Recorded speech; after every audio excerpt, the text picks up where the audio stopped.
সুপ্রিয় দর্শক ভাই, আপনারা যাই বলেন সব কিছুর দাম বাড়তে থাকলে কিছু করার নাই। সব কিছুতে ন্যায্য মূল্যে যাই বলবেন, আলু ডাল চাল যাই বলুন, কাঁচা তরকারি যাই বলবেন, এটা একটা আমাদের একটা সিন্ডিকেট ছাড়া এই সিন্ডিকেট বন্ধ করতে পারবে না। সব দোকানদারে সিন্ডিকেট করে। কাকে বলবেন? সৎ ভালো মানুষ এখন বর্তমান নাই।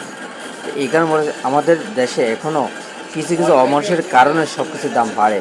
আপনার যাই করুন, তাই ভাবি চিন্তে সব কিছু করার দরকার। এখন যারা কাপুরুষের মতন এগুলো সিন্ডিকেট করে, তারা কি মানুষ না মানুষের বাচ্চা না কোনটা, সেটা আমরা জানতে চাই। মতবাদ আপনাদের কাছে জানার দরকার আসলো যে মানুষ যা গরিব দুঃখী যারা আছে এরা বহুত কষ্টতে আছে। আর যাদের টাকা পয়সা আছে তাদের কোনো সমস্যা নাই। সব কিছুর দাম বাড়লে ওই বড় লোকেরা ঠিক মতন খাইতে পারে, গরিবেরা খাইতে হলে হাঁটা মাখা আক্কালা বাস খায়।